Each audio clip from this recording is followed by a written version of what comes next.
Have you ever wondered what we could change beyond planet Earth? The discoveries to be made or solutions to be found beyond the Milky Way galaxy? Have you ever peered past the open night sky, searched among the stars, and asked yourself, what the is that thing? What do we do?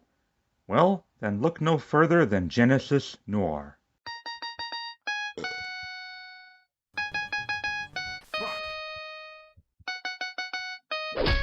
Is that you? Oh! What the fuck was that? I'm coming, Papa Bear.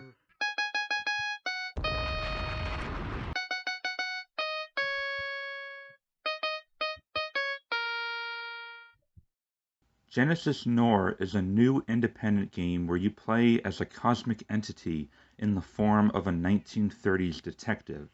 The main goal of the game is to manipulate time to stop the Big Bang from happening in order to reshape the entire universe. That's kind of all I know. The game itself is told very vaguely. There's hardly any dialogue, let alone which is spoken. It sort of falls entirely on you to figure everything out on your own. There's a lot of symbolism shown, and much of it seems to be very open to interpretation. Most of the information you take in are actually through these crazy real-life scientific theories that you read during the start of each chapter. The first thing you'll immediately notice is the game's very minimalist, almost entirely black and white art style. Combine this with the classic jazz soundtrack that defined that era, you get a game that almost perfectly encapsulates the Noir theme.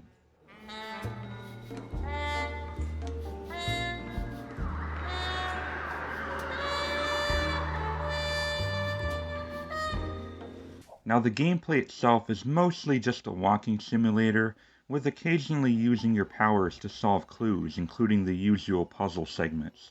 Most of these are actually fairly simple but fun to figure out, except this one. This damn wavelength puzzle that was way too complex and dragged out way too long. They make you do like 5 of these in a row. Ugh. I can forgive this brainbuster of a sequence because this game has a way bigger problem. Uh-oh. This game has bugs. Quite a few of them too, actually. These bugs can range from, poop, I got stuck on a rock. Gotta restart the chapter, or it won't let me interact with this guy. Maybe I should restart the chapter. Or, I walked behind a foreground and got stuck and the camera won't turn. Gotta restart the chapter again. Chapters do not have checkpoints, so if something rotten happens that is somewhat out of your control, you need to start the chapter again.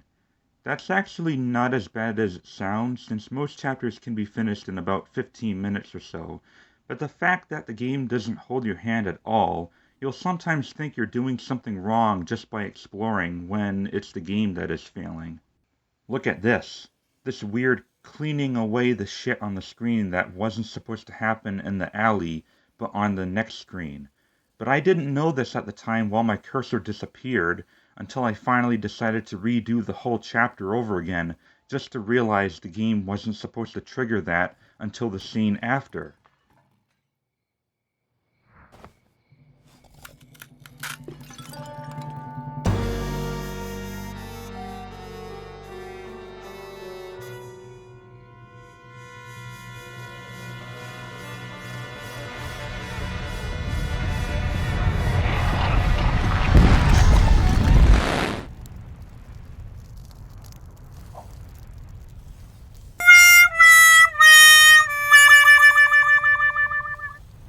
But overall, I still really enjoyed my time with Genesis Noir. It was a fun, crazy, unique, well-executed interactive game with lots of originality in its premise.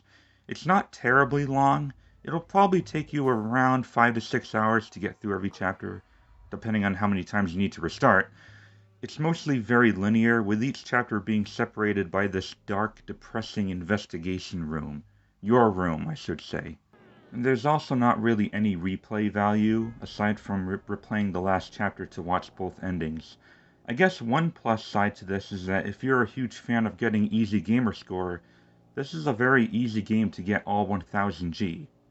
My final score for Genesis Noir would probably barely be an 8 out of 10. I wanted to give it a 9 so bad. I loved it, but the bugs were collectively a really annoying problem. Since when are indie games this buggy? It's usually only the big AAA games that I have to worry about. Even still, if you have Game Pass, I do recommend you check it out. If you're a Nintendo Switch player and are interested in playing something like this, $15 is not a bad price either. Coming up next, I'm going to try to have 2 more reviews coming via Xbox Game Pass throughout the first half of April, and maybe even a couple videos in between. So, yeah, stay tuned, and as always, thank you for watching. The Gamer Gods!